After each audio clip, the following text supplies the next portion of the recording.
I'm Bev Vahland. I'm a chef, artist, and food for me represents laughter, enjoyment and family. Food should be creative, it should be full of heart, it should be punchy with flavour. I want to be able to link people back with their own food connection and help them become better cooks, better growers and enjoy their own food stories. I'm on a mission to show people how local, homegrown and sustainable food can be awesome.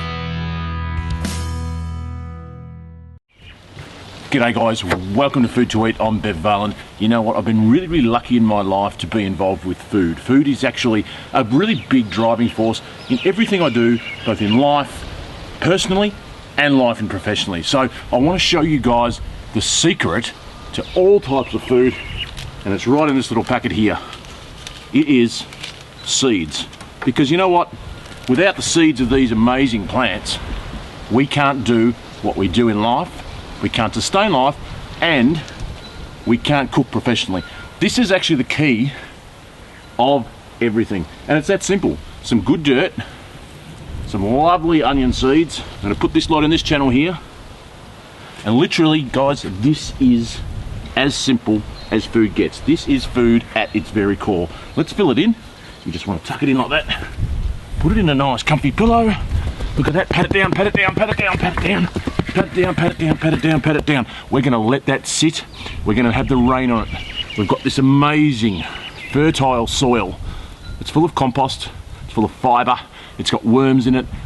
This stuff here, in about 6 or 8 weeks, is going to spring up, come to life and allow us to use its amazing energy, creating some brilliant food. I'm going to nick down into the garden here and I'm going to grab some of this lovely wild rocket. Now, this rocket I actually planted last season. It's actually pretty wonderful because it's seeded and it's re-come up here in autumn. It's sweet and it's bitter at the same time. Perfect time to pick it. There's nothing fresher, there's nothing better tasting than veggies and herbs coming straight from your garden. It really is quite amazing things. The reality is they're pretty cheap to produce. They're very easy to look after. You can get them pretty much anywhere, and it's a great way to be healthy and be creative at the same time. Food that you've grown means so much. I love to use little edible flowers, little viola, forage. But before you plant it, make sure that you can eat it, because that's the most important thing. There's nothing quite prettier than fresh flowers and herbs on your food cooked in your garden. Check that out. Yum. Well guys, could not be a more idyllic setting than cooking in your own garden with coals, beautiful meat and stunning produce that's just coming straight from behind me in the garden. So it's a great day. In here I've got some heat beads. They're really hot. They've got a huge heat on top of that. Now, last season, see that big tree back there? That's my big apple tree. Pruned him off, dried the wood.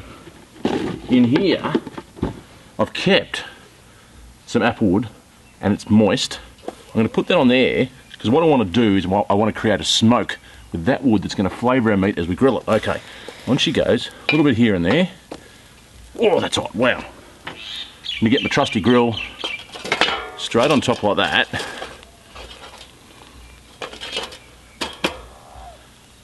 I just want to let that heat up a bit, get the grill hot before we put the meat on. Here's my awesome meat now. A lot of people will cook with an expensive cut. For the course of this exercise, I've actually chosen a second cut. So this is actually what we would classify as a gravy beef. You can see that beautiful sinew in there and all that fat line. That's actually going to give it flavour. And when we're cooking on a barbecue, which is generally speaking pretty low and slow, that's going to give great flavour. Okay, into there, I want a good splash of olive oil and a good crack of salt and pepper. Yeah, get it in there, all of it. We've got a good consistent heat. Let's get this baby on. And straight away you can hear that slight little crackle. So here's how we're going to cook it. It's pretty special. I'm going to cook him uncovered for 3 minutes, put the lid on for 3 minutes, take the lid off, flip it over and do the same process again, and that will be the most perfect steak you'll ever imagine. Now, earlier on we got that lovely rocket from the garden just over there We've got some cress from behind me, some nasturtium. I want to actually create a stunning little salad that's going to sit on top of our meat when we serve it. Okay. In this little bowl, I've got a native Aussie herb called cinnamon myrtle, which is great. All I want to do, a bit of olive oil, lovely, half a lemon, squeeze him in. I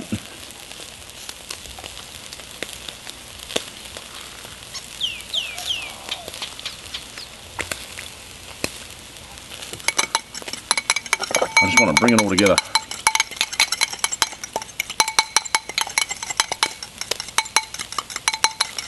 And that's it. And that there is a stunning little dressing. Okay, a little bit on our salad now. A little bit on our salad now. And we'll keep a little bit extra for the steak at the end. Okay, let's toss him around. Lovely. Oh yeah, look at that. Fresh rocket and cress straight from my garden, literally right behind me. I'm going to check that out. Oh, boom. So it's been on there for 3 minutes. Now we've got to cover him for 3 minutes, get all that lovely applewood smoke up into the meat. Okay, let's do it. Boom. Oh yeah. Whoa, look at that. You can see already that smoke is starting to colour in here, which is awesome. Okay. She's going to be hot. I'm going to use my big, beautiful knife. Let's get him over. Look at that juice there. He's stunning. Okay, down she goes. Look at that. That is a stunning piece of steak. Let's give him 3 minutes covered again.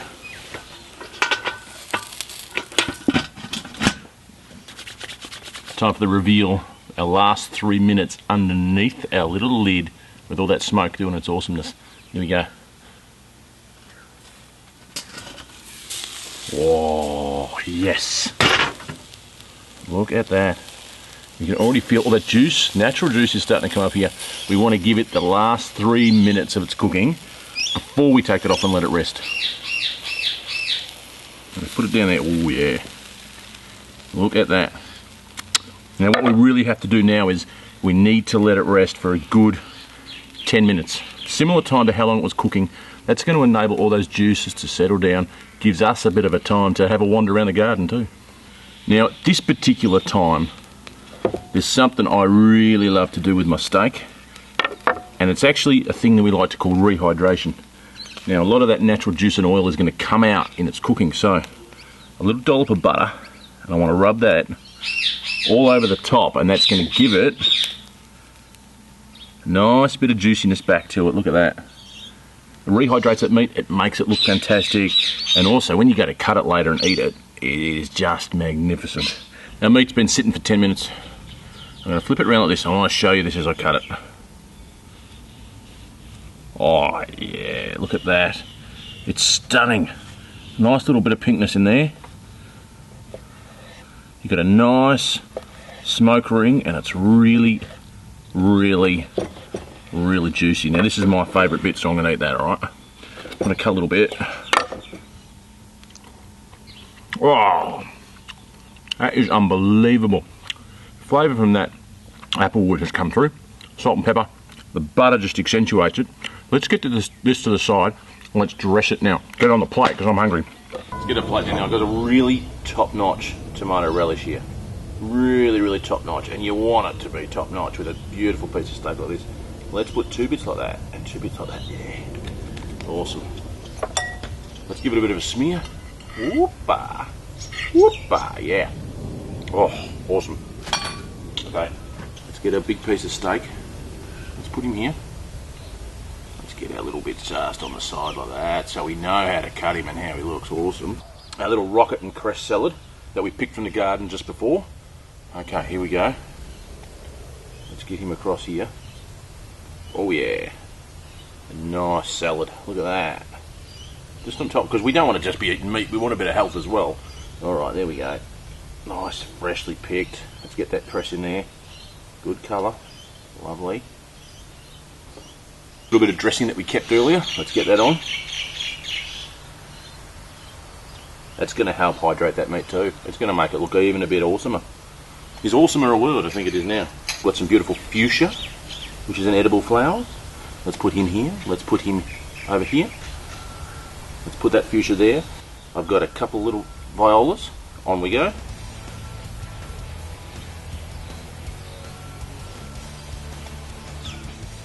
A stunning beef cooked on coal over applewood.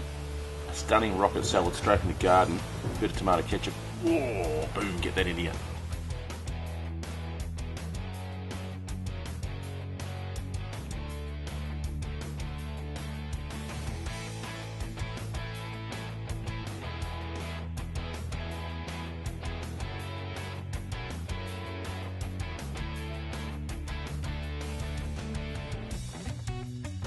So guys, we're back in the Food to Eat mobile.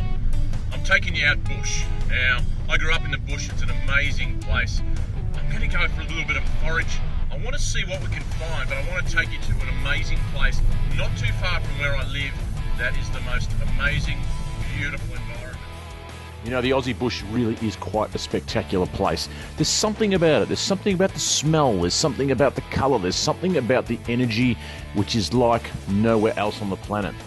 There's so many items of food within the Aussie bush that we just don't know about yet. That's right. A lot of that old culture that was never written down by the Aboriginal people has just vanished. But slowly, we're starting to discover it in mainstream Australian cuisine, and it is absolutely spectacular. I'm taking you to a pretty special place right near where I live now. I'm currently in the riverbed of the Lurderderg River. So I've just come out of a drought here in Australia. This riverbed is actually dry. There's no water coming from that hill way up over there. So what it gives us the unique opportunity to do is to get into places along this riverbed that ordinarily we wouldn't be able to get because of the water flow, and see little bits of plants and really unique fauna and flora native around here that we can potentially eat. It's fantastic stuff. Let's get going. It's what really excites me about this environment. You look at the texture, you look at the light, you look at those things that can entice you. Look at that fantastic wild blackberries growing wild. We've got peppercorns, wild fennel. It is just amazing. Now, as you walk along such a place like this, you can smell it, you can feel it, it jumps out at you. It is just spectacular. So I'm hiking about an hour straight up the guts of this dry river. I'm investigating everything and anything that we can potentially use in cooking our next dish. There's been a little bit of rain, it's a little bit moist underfoot. We're being careful, but we're also experiencing everything that this unique place has to offer. Can you believe it? 10 minutes from my house is this awesome, fantastic, natural place full of food that is quite and utterly spectacular Aussie. So this little beautiful grove that I've just walked in is pretty special. Now, these trees here, that's called a wattle tree. It's in the acacia family. So this is a black wattle, and we're about 1 month away from it flowering. Now, this is actually a tree that we can cook with. It's quite amazing. It's actually the Australian national flower. These beautiful yellow buds that come up everywhere. So in about 1 month's time, this stunning black wattle grove in the middle of the riverbed will just be a glow of bright yellow. It's an amazing plant. They actually do seed pods, and you can break those seed pods open and eat the seeds. I'm going to cook some kangaroo shortly that's going to use wattle seeds. Stunning stuff. I'm going to get my kangaroo. Hang on. Oh, kangaroo. Now, because we're out in the bush, I've pre-prepared my kangaroo. I'll put him in a little bouncy bag. I've got my olive oil already in there. Now I'm going to dress him. Okay. Open him up. In my kangaroo now, some native ingredients. I'm not going to use salt and pepper. And you're probably going, salt and pepper? He's not using salt and pepper. He's gone mad. Well, I kind of have gone mad. This is a native Aussie product called saltbush. And this actually grows native all along the coastline. And it's got a really kind of salty, chaffy kind of flavour, which is pretty cool. I'm going to put that in. That's going to be our salt. There we go. We're going to crack him into our bag. And here, you remember I was talking about the wattle seed? That's some ground up wattle seed. I'm going to put that in there. That's got a really earthy flavour to it too. Let's do that. Okay, into our little bag of fun. We're going to call it our roux pouch. Okay, we're going to mix him around like this. Now I've got my pan sitting on here. She's really nice and hot. Okay, got our roux pouch. We want to really get all that flavour of the saltbush. We want to get the solid flavour of the wattle on. Okay, here we go. Now what you got to remember, because we're out in the bush, we want to take that bag back with us. Okay, here's our roux. Look at this. It's the most amazing red meat. And you can see there's very, very little sinew in that. Very, very little. Now, the trick when you're cooking kangaroo meat is you want to do it to a medium rare. No more, no more. Because there's not a lot of fat content in there, it actually makes it go really rubbery really quickly. So medium rare, that's it. You can see all the flavour is over here. Let's get in a really hot pan. Go. Oh, yeah. Now, we're literally going to let that go. We're probably going to give that about 4 minutes each side's maximum, then we'll flip him over.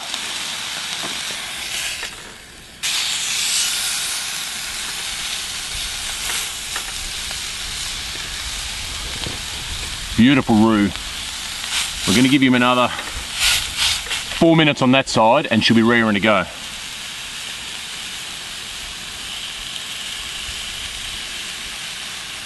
Let's put him on this board.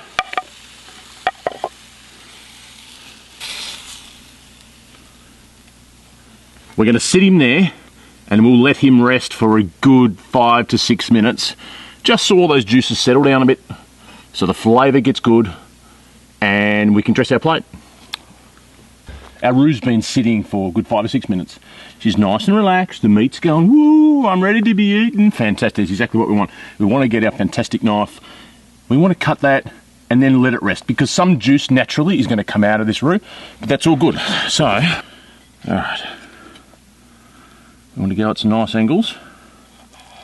I'll pull it away and look at that stunning colour in there. That's exactly how you want to eat kangaroo. Beautiful.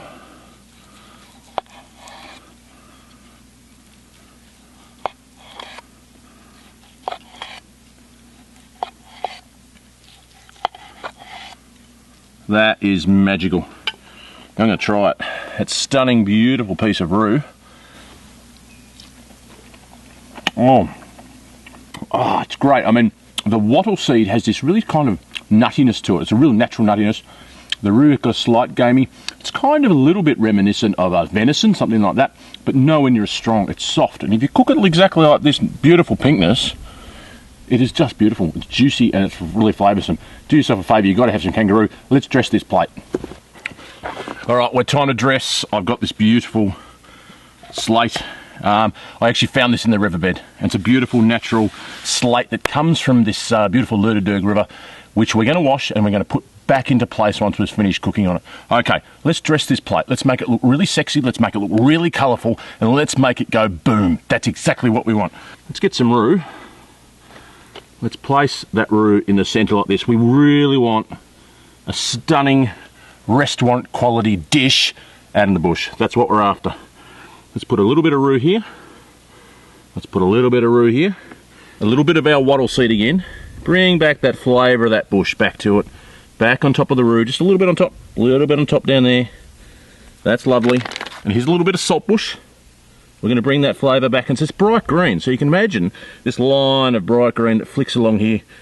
There we go, lovely.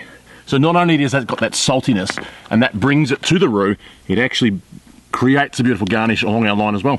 It's really important that we have some nice greens, get some nice health. I've got the superhero of vegetables here, Brussels sprouts. You know, these are the most amazing things, the vegetable with the most amount of nutrients in the world. That's right. All right. I'm going to have him raw, makes him even better. I want to literally grate a little pile, keep him fresh. Some nice ribbons of Brussels sprout. This is my littlest boy's favourite meal in the world. He will literally eat a bowl of Brussels sprouts just like that. Okay, here we go. Brussels sprouts here. That's awesome. And we'll do a couple little bits around so we get a good flavour. Brussels sprout. Love it. I've got some bloody dock. Now, bloody dock is another edible herb. Grows to about 1 metre. Put it in a shaded area in your garden. I've just planted one at home. I raided some little baby leaves. So, we're going to use that. Put some bloody dock here. Bloody dock. That's a fantastic name, isn't it? Bloody dock. It's great. Okay, they like that. I love it. Rosemary flowers, which are just coming into season. Let's put them around. Just sprinkle them. It's going to look like a bit of garden on the plate. It's going to give this roo some real respect, and that's really what we're trying to do. A couple of pine nuts, all right? A little bit of crunch. We just want to put a bit here, a little bit there, a couple of pine nuts. That's pretty awesome. From my garden. Now, you've probably heard of saltbush. Samphire is another name for it. It grows native along the coastline again, kind of like saltbush does. I've actually got the rock samphire, which will grow sort of naturally in this kind of riverbed environment. So I'm just going to put a bit here. And again, it's got a saltiness. So those little balls there, when you eat them, and a beautiful burst of flavour. And here's another one just here. I got some little lemon verbena, again from my garden. It's going to give a bit of a lemon zing to it. There we go, beautiful. And we can't be complete without some little flowers. I love my flowers. Little viola here. Another little viola. Lovely. A couple of borage flowers. Beautiful, which brings back a little cucumbery taste. Lovely. And I think I've got another viola. Yeah, that's a pretty viola. Look at that one. She's looking beautiful. I think this is probably one of the best ways you could serve kangaroo in its natural environment. I want a little bit of acidity to go with the Brussels sprouts and all those flowers, and just pick it up. It's just going to lift it out from the plate. All right, a couple little drops just around the side. Look at that. Couple little dribbles, couple little dribbles, couple little dollops. That's all we need. It's just enough so we can get a nice flavour to it. Yeah. There you go. That's it. Brilliant. Kangaroo, cooked in its native environment. Stunning. I'm getting into this.